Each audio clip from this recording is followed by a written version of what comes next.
Welcome to the Real Estate Syndication Show. Whether you are a seasoned investor or building a new real estate business, this is the show for you. Whitney Sewell talks to top experts in the business. Our goal is to help you master real estate syndication. And now your host, Whitney Sewell. Bedford's Cost Segregation specializes in generating significant tax savings via their engineering-based studies for commercial real estate clients nationwide. Founded in 2002, Bedford is one of the largest independently owned cost segregation providers in the country, with over 14,000 studies completed to date in multiple offices throughout. The most important decision ownership can make when incorporating cost segregation within their real estate portfolio is selecting the right provider. With only 43 certified cost segregation professionals nationwide, Bedford is proud to employ 8 of them and takes the quality of their people as seriously as their studies. Every certified cost segregation professional has passed a rigorous test combining knowledge of technical engineering issues, legal tax issues, ethics standards, and requires a strict level of prior work experience to be eligible. Bottom line, not all cost segregation providers are created equal. So be sure to take the decision seriously from the beginning to protect yourself for years to come. Please contact Bedford's Business Development Director, Frank Judici, to learn more. This is your daily real estate syndication show. I'm your host, Whitney Sewell. Today, our guest is Laura Adams. Thanks for being on the show, Laura. Thank you, Whitney. It's great to be with you. Now, Laura is a senior real estate analyst at Aceable, a mobile-first digital learning platform. She's nationally recognized personal finance and small business expert who's been a real estate sales agent and investor. Her mission is to make complex finance topics easy to understand so you can live a richer life. Laura, welcome to the show. Grateful to meet you. Interesting to hear a little bit about your background before we got started in the podcasting side as well. There's not many people that's done as many shows as you have or have, but grateful to have you on. Give us a little bit about the real estate piece, just your background and what your focus is now, and let's dive in. Yeah, so thanks. It's great to be with you and to connect with you as well. For me, I always had a love of real estate and became a homeowner very early in life. Got married in my early 20s. We bought a home immediately.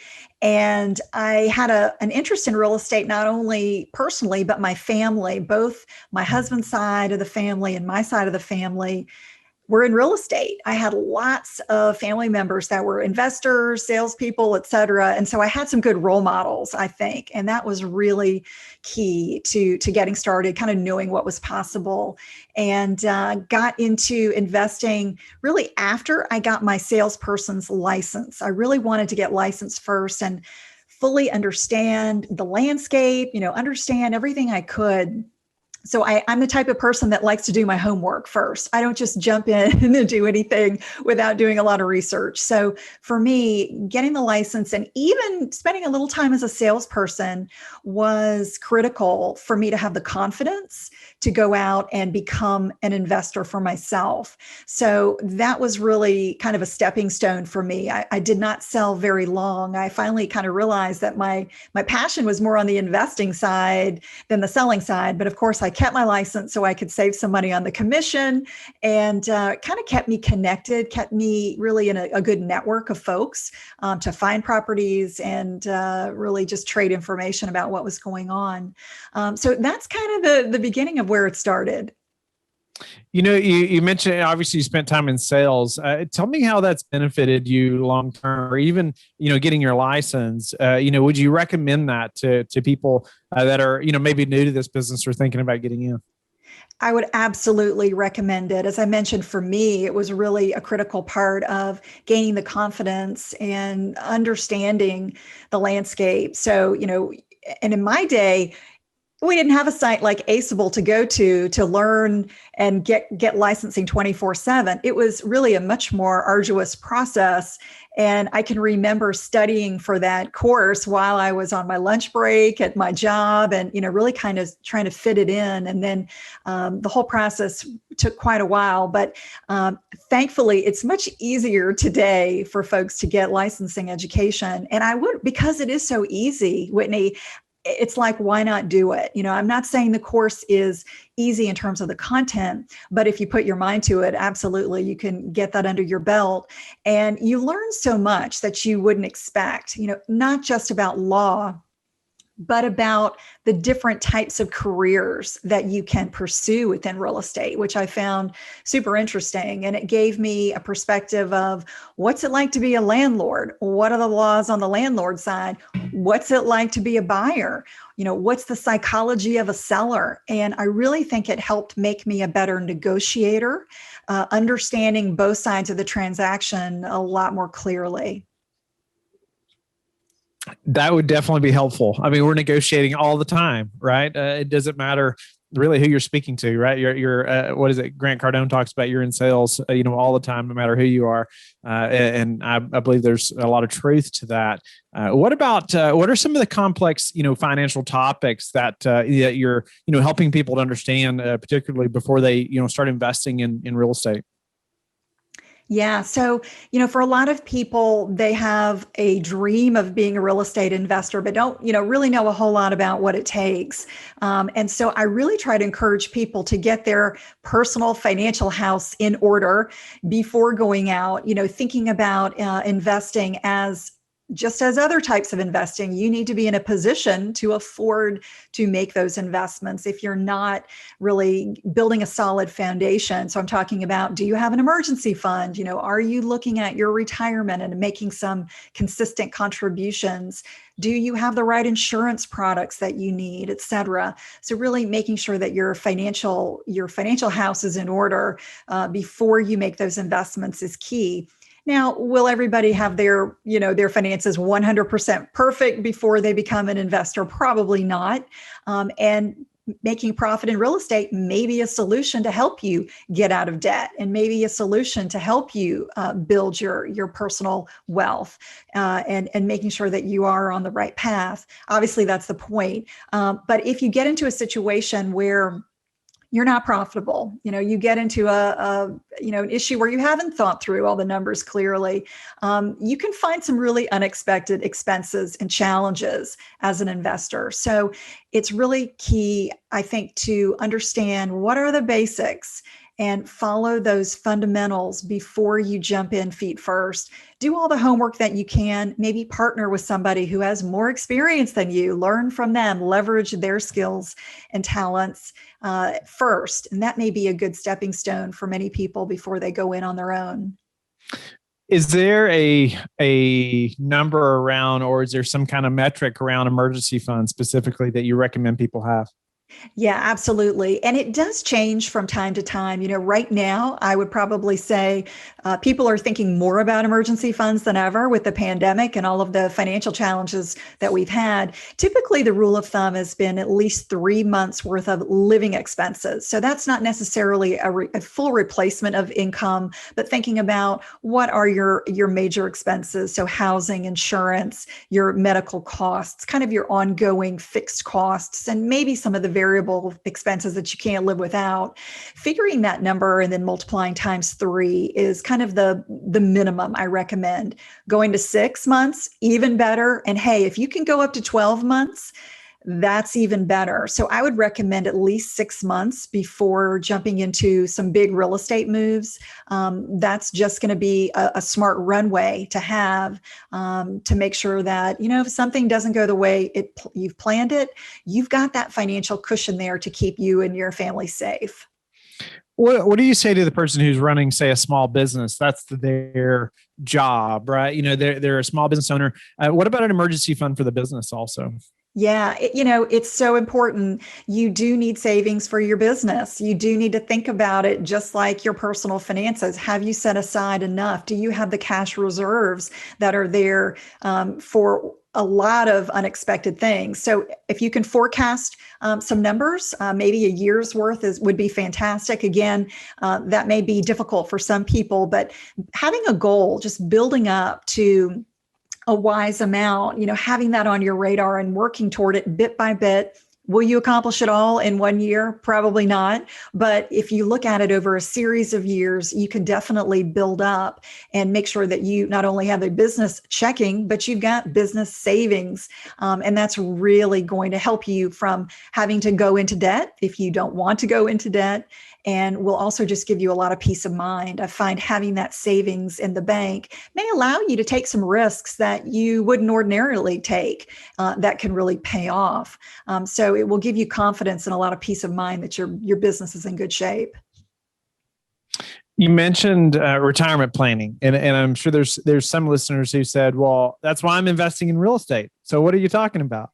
Yeah, absolutely. And I do think, real estate should be a component of everyone's portfolio for retirement. I wouldn't recommend that it's 100% though. So, I would say come up with a number that's right for you. If you are really pro real estate, maybe 50, maybe 60% of your portfolio might be a good number for you.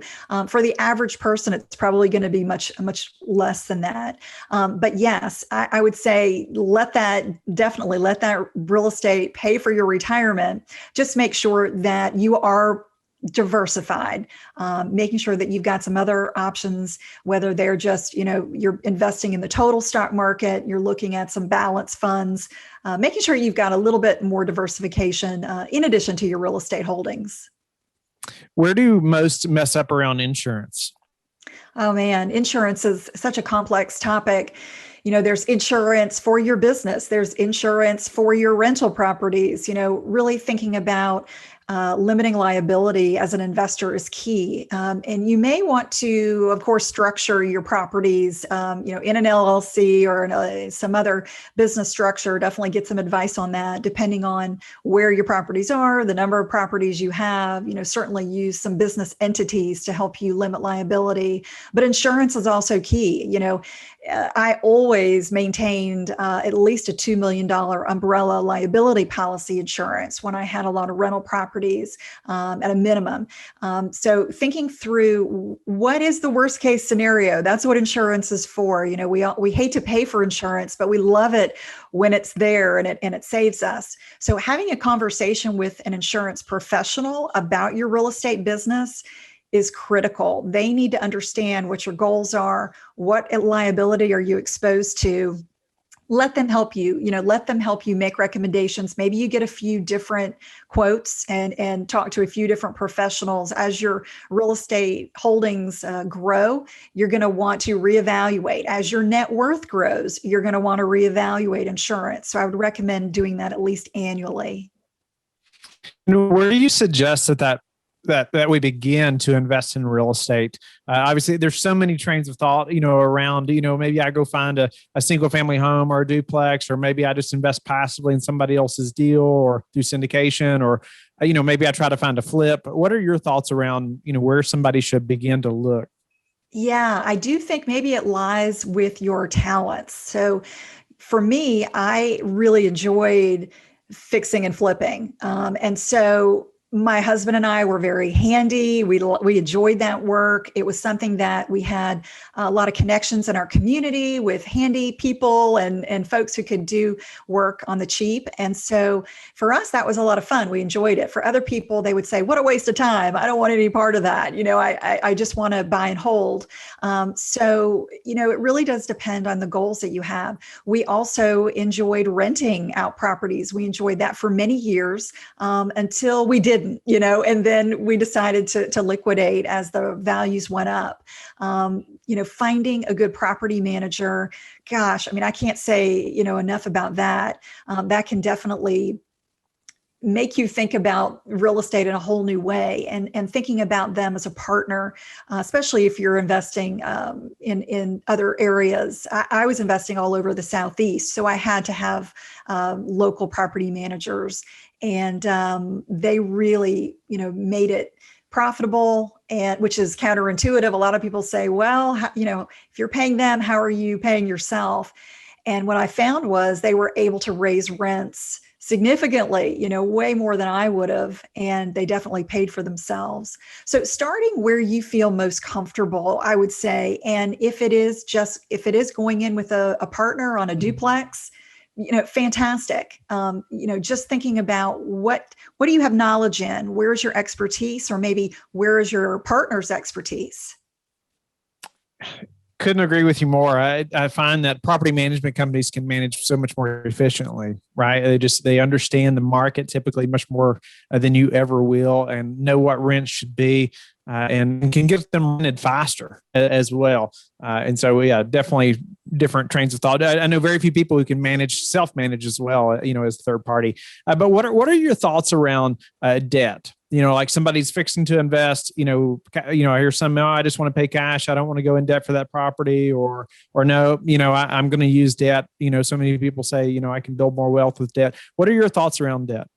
Yeah, I am of the mindset that you really can use debt to build wealth. I'm, a big proponent in using good debt in order to fund purchases like real estate, education, certainly not consumer debt. That's not good debt. We don't want to be going into debt for anything that does not have the potential to appreciate in value. So, real estate is one of those few assets that we can purchase that will appreciate in value in most cases. So I do believe that if you've got the ability to borrow, it's definitely wise. Obviously, with real estate in investing, you're going to need to put more down. So, you can't get away with the 5% down, 3% down the way you can perhaps with some residential properties for primary ownership. But yes, leveraging other people's money in general is a wise way to go. What about choosing just the best performing properties? Any tips around how you've done that successfully? Yeah, it does come down to knowing the market for sure. And, I would say a lot of people ask me, I'm in a home, I'm thinking about, instead of selling it, I'm thinking about turning my home into a rental property. And in a lot of cases, I really caution people about that, because I say, okay, if you did not own that home today, would you buy that home as a rental property? If the answer is no, you need to sell your home. If you actually think, yes, this property that I'm sitting in right now is the absolute perfect rental property to buy, then keep it. I think in a lot of cases we become biased with the home that we're in, we think, we some love sentimental it. value. It's sentimental, and I love the home. I've enjoyed being here. So why wouldn't a renter enjoy it? Well, there might be amenities there that are not conducive to renting. Maybe you've got a swimming pool. Maybe you've got, some issues there that would just not be great from a liability standpoint. So thinking about, what do renters want? If you are truly looking to buy and hold, you need to understand, is it a 3-bedroom? Is it a 4-bedroom? What are they looking for?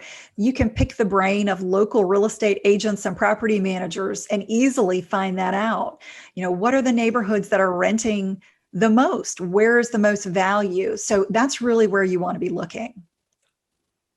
And then, managing a real estate investing business could seem pretty overwhelming, I think, especially for when you're first getting started. Any tips to just managing a real estate investing business and doing it well, like you all have? Yeah, it is something that I kind of had to work at over time. It's something that you're going to develop systems, you're going to develop processes, you're going to develop a team. I think it really does come down to working with good people. Do you have a good accountant who understands your business? Are you leaning on good people for legal advice? Making sure you've got people around you who really understand your business. They understand what you're doing. They understand not only how you're making profit, but where could you slip up? Where are your potential risks and liabilities? So leaning on people to help you, definitely get a good CPA, somebody that can help keep you organized. I would not try to do taxes myself. Again, that's another service that is well worth the cost. They're going to help you find, ways to be efficient with what you're doing. So if you don't have all the answers, that's okay. Just know that there are people out there that do have the answers. You may have to pay a little bit for their expertise, but I think in a lot of cases, it's going to be well worth it. Well worth it. I know my accountant has saved me many times more than I'll pay. It's just, it's a no-brainer, an attorney also. So, Laura, what about just being prepared for a downturn, potentially, like this last pandemic over the last year? A lot of times at that point, people say, "Oh, I'm never getting into real estate." It's all over the place. People aren't paying rent, and all that fear builds up, right? So, how do we prepare for a downturn? Yeah, so I do think having cash reserves is key, and really trying to be strategic about the debt that you are paying down. Have a plan, understand if that is one of your goals. Have a really good strategic plan about which property debt you're going to tackle, what order, how does it, what order makes the most sense for your situation. So, really just trying to build as much equity as possible, making sure, again, I think if you're buying in the right neighborhoods, you're in the right areas, that can really help buffer some of the potential problems when they come along. But nobody has a crystal ball. None of us know what can be around the corner. So, it does come down to having all your ducks in a row, having your finances, both with the business and personally, having that in shape and having that in order, is really about as much as you can do. Making sure you've got good relationships with your tenants as well. Right now, all the problems with tenants, it's a difficult time. If your tenant is not able to pay due to COVID hardships, there, I think, is something to be said for knowing who your tenants are, or making sure your property managers are carefully vetting your tenants, and really looking at folks who you have confidence in will be able to pay long-term, are going to be responsible tenants. That's key. So if you need to get involved with that and kind of supplement what your property manager is doing, that may be a wise move until you fully understand their process and trust them fully. What about any predictions that you have just in the real estate market over the next 6 to 12 months? Yeah, it's such a crazy space we're in right now. Thinking about hearing people who are buying homes without even having inspections done on them because, they're so anxious to have their offer taken. I do think it's going to pass. I do think we're in a kind of a frenzy right now. I think rates are going to tick back up slowly. That's going to kind of put the brakes on the market a bit. And, I think that things are just going to settle down from the pandemic. People are not going to be perhaps relocating or moving maybe as vigorously as they have. Maybe things will kind of settle in with their job and they'll know where they want to be, or have a relocation under their belt. So I do think it's going to be an interesting year, but it's going to pass. So I would say hold on and don't buy into the frenzy. Are you continuing to sell, or are you looking to buy as well? Are you waiting? Yeah, right now I'm actually waiting. I have a couple of properties that I will probably be selling over the next couple of years. I've kind of liquidated a lot of properties, except a few that I just really wanted to hold on to. So right now I'm actually in a holding pattern.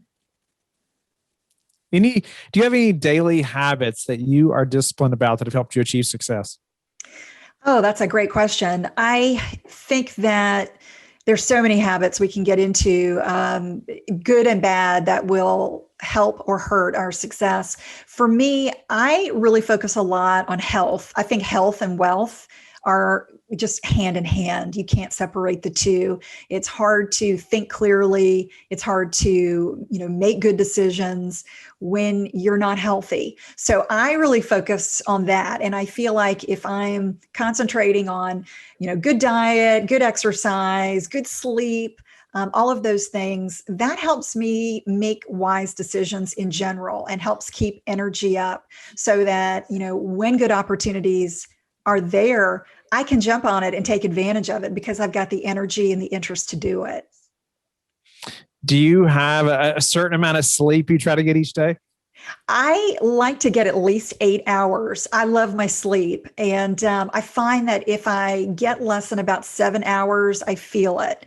So that's been a big priority for me over the years. It's really, I used to sleep like a rock. I mean, get in bed and not even like turn over. I'd be in the same position in the morning. But as you get older and your sleep patterns can get disrupted, it becomes a new challenge. And so working on that and making sure I'm just doing everything I can to get great sleep. And thankfully I do.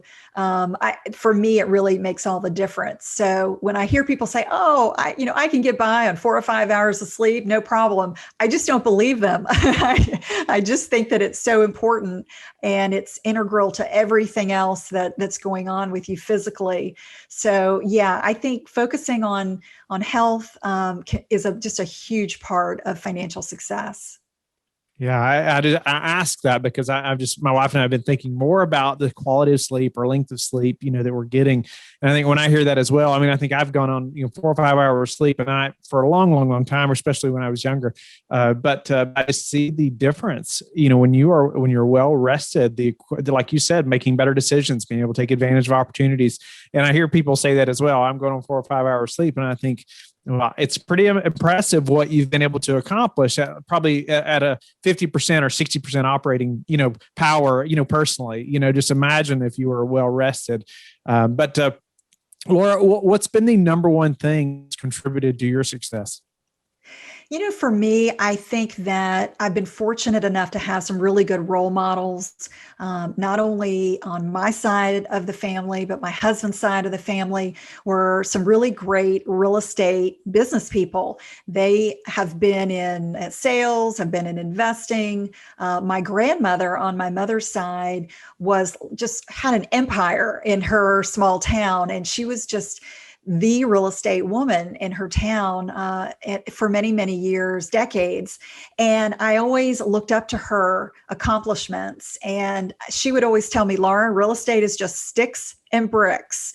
And she meant, don't get emotional about it. Look at it objectively. And that was, really great advice. And I saw what she was able to accomplish with her, not only her selling career, but also all of her investments and her rental properties. And I inherited actually some of them after her death. So it was a good reminder that, these properties can really stand the test of time, and if you want them to be passed on to your heirs, they certainly can. So I've had great role models, and I think that gave me a huge leg up. And just for me, it's passion, it's interest. I love all things business. Real estate has always been a passion of mine. So just following those interests, even podcasting has been just a passion project of mine, and following that interest, kind of pulling the thread and figuring out, okay, how do you do this? What do I need to learn? Who do I need to talk to in order to master this subject? Being curious and following that curiosity will always, I think, help you become more successful. Laura, how do you like to give back? Yeah, for me, giving back is really my podcast is a big way that I like to give back. I get questions from people all over the country about different topics, and I try to personally answer those questions.